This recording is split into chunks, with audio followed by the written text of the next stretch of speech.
And I think one more thing I want to talk about is, yeah, I don't really remember. There was one other thing I wanted to mention, and I guess I kind of forgot it, so that's okay. Let me see. Let me pause this video and then see if I can remember it.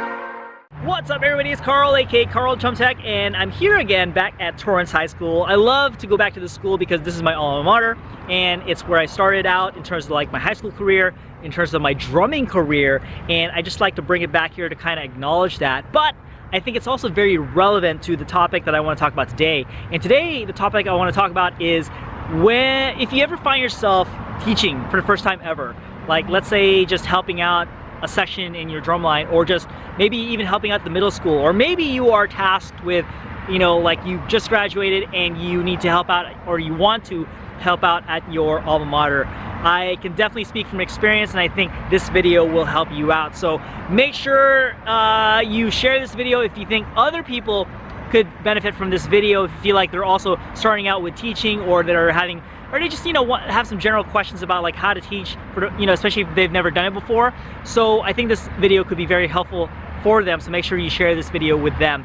If you like this video as you watch it, please make sure you like the video and hit that like button. You can do it right now for you know, for all intents and purposes. And also, if you have not subscribed to my channel yet, what the heck are you waiting for? Make sure you subscribe so you can get more videos like this. And if you have maybe some ideas about other types of videos you want to see, make sure you leave that in the comments below, and I will respond, and I will try to do my best to get a video out that pertains to your specific situation. Now, back to the video at hand, and what I want to talk about, again, like I said, is how do you teach when you've never taught before? Like, let's say you struggle with confidence when you are a first-time teacher. Now, I can absolutely speak from experience because when I started teaching my alma mater. So, and even, it goes even way beyond that. I mean, I guess I've always had an inclination to teach and share knowledge. And when I was growing up in the Philippines, that's where I was born, I would watch some TV shows that had some science experiments, and I would be so fascinated by it, but at the same time I'm learning how it's done, and just like, you know, like these little experiments that are like kind of almost like magic, right? Like, for example, if you tip over a full glass of water, but then you have some type of like cardboard or something like that underneath it, and like it won't spill over, like something like that, right? Because like the air gets trapped and holds the thing together. I don't know, right? So I would take that knowledge, and then I would just go to the school where I went, and I would show these experiments that I learned on TV and just show it off, and then the kids who I showed it to would be like, oh my gosh, that's so amazing, wow, how do you do that? And it's like, it's nothing special because it's something I learned on TV, but people look at me like this is something that I came up with, or I somehow, you know, created magic in front of them, okay? So that's like my first inclination, is just as far as like sharing the knowledge, sharing these things that I found interesting and fascinating. So I guess I've always had that inclination. So if you are teaching for the first time, number one, you have to have that feeling of you want to share something, right? You want to give something to somebody else. And that's one of the main priorities, one of the main mindsets you need to have when you go into teaching. It's not about you, it's not about what you get out of it, it's not about some title, it's not about some kind of glory that you're trying to get. It's about giving somebody, another person, another human being, something of value, right? So that is where you need to be coming from, okay? So when I first started teaching here at Torrance High School, it's not even after I graduated. I mean, I was on bass drum for about a year and a half, okay, my sophomore and freshman year, and then by the time I became a junior, I got on quads. Now, the new bass line, what I wanted to do was just like kind of help them out. So I would do a lot of the exercises that, you know, I knew on bass drum, or even just make some stuff up for them, just kind of like get them going, right? It's like the beginning of the season, they're all new on bass drum, and I just wanted to help them out because I have experience doing that. And for whatever reason, I didn't have fear or like, you know, like lack of confidence, because to me, it was just like me sharing knowledge, okay? Again, going back to that concept of sharing something with somebody else, right? So whatever experience I have, I can share that with them, and they will benefit from it. And because I was more experienced than them, right? They have never played bass drum before, but I have something valuable to offer, okay? So I didn't need to be the drum instructor. I didn't need to have marched drum corps, to have all this kinds of crazy experience and skills at bass drumming to teach. Just the fact of it was enough, okay, that I had more experience than them, okay? So if you struggle with confidence in terms of just like, let's say you're running a sectional and you are in high school and these are your peers, and let's say, yeah, like you have marched bass drum, but now you're in quads, you're on snare, but you want to help out your bass line out. You can do that with confidence because, like I said, if you have the experience, right, more experience than these people who are on bass now, you have something to offer, okay? You can tell them like, hey, I've gone through this before, and I can tell you what I've experienced to help you understand what to expect and kind of learn from the mistakes I've made. Things like that is gonna be really helpful for somebody who has never been in your shoes in that moment. Does that make sense, right? So that's the other thing too, okay? Is like remembering that even if you have any experience above somebody else, if you have more experience than somebody else, you have something to offer them, and you can use that as a basis for having confidence to teach them and to be in front of them and be like, yeah, like I should be able to teach you because I have more experience. It's not like an ego thing. It's not like, hey, you know, I'm better than you, I have more experience than you. It's not about that, okay? It's just about like, hey, let me help you out. I've been through this before, so let me show you something that's gonna help you out based on my experience, okay? So now, finally, when I started teaching at this high school, I mean, again, it goes back to wanting to help out. I mean, I graduated and I enjoyed my experience so much that I just wanted to share that experience with other people, and I wanted to kind of teach people the way to get that experience, to get that really positive, fun experience that I had. So I was compelled, for whatever reason, I mean, I had no inclination to be a caption ed, to teach for 16 years, which I've done. I mean, it was not even in my mind, but what I did was just, I said, hey, I want to share the experience I had. I want you guys to have as much fun as I did. So let me go over here and help you guys out and teach however I can. I didn't even think about getting paid. I just thought I wanted to share the experience with you guys. And again, it goes back to wanting to give somebody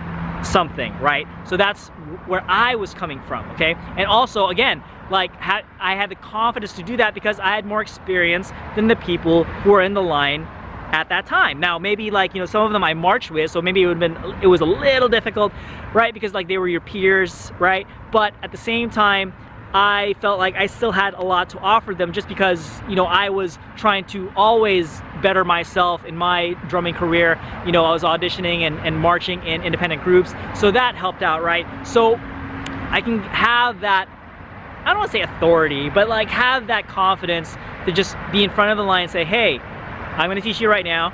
Like, I know the stuff I'm giving you is going to help, so let me do that, allow me to do that, okay? So that is the thing that you need to, like, if you ever find yourself having to teach a middle school line, or maybe you can come back and teach your high school drum line, and then you have, you know, maybe it's a little bit easier if it's like middle school, but if it's like high school, it might be harder because, like I said, they used to be your peers. Just, again, come from the frame of you want to give something to somebody else, something of value, and you want to share, and it's not about like putting yourself on a pedestal. It's about, hey, let me give you something that's going to help you out, and I just want you to have the best experience possible, and that's what I'm here to do, okay? So that's the frame you need to have. And finally, it's just as far as overall confidence. Why is the video getting all blurry? Let me, hello, stop, okay, okay, come on. All right, I don't know what happened. Okay, so in terms of just having confidence, okay, like somebody had asked me, you know, like they're teaching a middle school line, and it's their first time doing it, and they have trouble with just because they think that they speak very softly and they're not very confident, okay? So you think that I was always this confident? I'm sure a lot of you guys think so. Now, in many ways, I kind of faked my confidence. I can speak loud and speak big and speak very confidently, but there's a lot of things I was not confident about for sure. So I used a technique called faking it. That's right, I faked my confidence, okay? So have you ever heard the term faking it, like fake it till you make it? That's literally what I did. I faked my confidence initially until I gained more knowledge and more experience to be able to back up that confidence, that fake confidence, into actual real confidence, okay? So basically just kind of act like you're confident speak with a big voice and just put yourself out there, and it's all good. And eventually you will actually feel confident enough to embody all those physical those physiological things that you're doing, right? Having a big voice, you know, standing up straight, having your chest out, things like that. That's really gonna help you, all right? So, and that's the other thing too, is when you say something to the line, or if you have something to offer, you have to believe that it's good enough, okay? A lot of times, like, we tend to judge ourselves over anything, okay? We can judge ourselves just based on how we talk. I can judge myself based on how I'm talking to you, and I can analyze every little thing I say, and then I think, oh my gosh, that's not good enough. The reason why I'm so confident in front of a camera and do these video vlogs the way I do, and even, yeah, I stutter and I say and blah, blah, blah, blah. I stutter, like, I stumble over myself a lot of times. It's just that, like, everything I do, I have to believe that it's good enough. Like, I don't judge myself, I just think this is good, and then that gives me the confidence to just say whatever I want to say, however I want to say it, and then speak from a place of just talking big, having my voice come from my chest, from my abdomen, and just bringing it out there to the world like it's okay. I'm very happy and proud to speak big and let myself be heard. Does that make sense? Okay, so have that confidence, and like I said, just have that big voice, let it come from your chest, let it come from your abdomen, and don't be afraid to say what you want to say, and just everything you say is good enough, okay? So that's, again, if you're not confident, just think about those things, right? And you will, and maybe you're just faking it in the beginning, but eventually you will embody the actual confidence that you need to have in order to, you know, really feel it, okay? Like, feel it to the point where, like, the other people you're speaking to, when you have that confidence, right, and it comes out of you, it's gonna bleed over, and they're gonna feel it too, and then they'll say, yeah, that's right. Like, whatever you say, like, you know, yeah, monkeys are, you know, are cute, like, whatever, right? You say monkeys are cute, and then the people who are listening to you are gonna be like, yeah, because you said it confidently, right? So, like, it kind of transfers over, all right? So have that belief in what you're saying, and then the other people will believe you as well. And then if you see that they believe you, that feeds into your own confidence, right? So now it's a positive feedback loop to where, like, you're confident, other people see you're confident, they kind of give it back to you, like, you know, yeah, you're right. And then that feeds into your own self-confidence because you're thinking, hey, they think I'm right. And then there's that positive loop of confidence that is built and created. Does that make sense, right?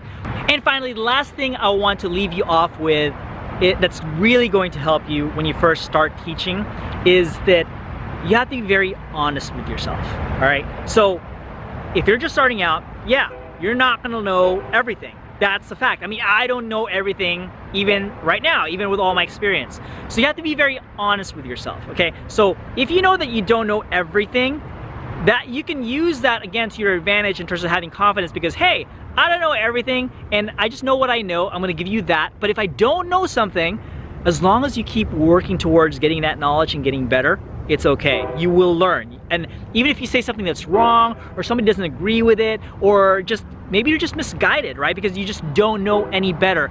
That's okay, because guess what? You're gonna learn. Somebody's gonna teach it to you, and as long as you have an open mind and you're not egotistical about it, you're gonna get better, you're gonna gain that knowledge. I mean, like, something as simple as when you go to work, like in my career, if you don't know something, if somebody asks you a question and you don't know the answer, you just say, I don't know the answer right now, but hold on one second, I'll find out for you. That's really like the best case scenario in terms of just like how to address that situation if you don't know the answer, is that you will find out the answer, and then once you do, okay, cool, like, you know, you give the answer. But the point is, in that moment, people can freeze up, like, oh man, like, I should have known, like, you know, why don't I know this? Or you can be very honest with yourself and just say, hey, I don't know it, but guess what? I'm gonna learn it, and I'm gonna find out, and then I'm gonna give you the information that you need. And that's the service you can give to your students, is that be very honest with them, right, from the start, up front, and then let them know that if you don't know something, or if you're wrong about something, you're gonna learn, you're gonna get better, and then you will get them the right information eventually. So you can use that again as part of your confidence, to where, like, you don't feel like you have to hide, or you don't feel like you have to fake your confidence, because you're being upfront, you're being real, you're saying, hey, I don't know it, but I'm gonna find out. That's the response, okay? So, all right. Hopefully this video has been helpful to you. I know I've been kind of jumping around and stuff like that, but hopefully this has been very helpful and useful to you. And otherwise, I'll see you guys in the next video. Thanks for watching, and make sure you watch my other videos, all right? So, and if you haven't subscribed yet, yeah, make sure you subscribe. Okay, cool, peace out, later.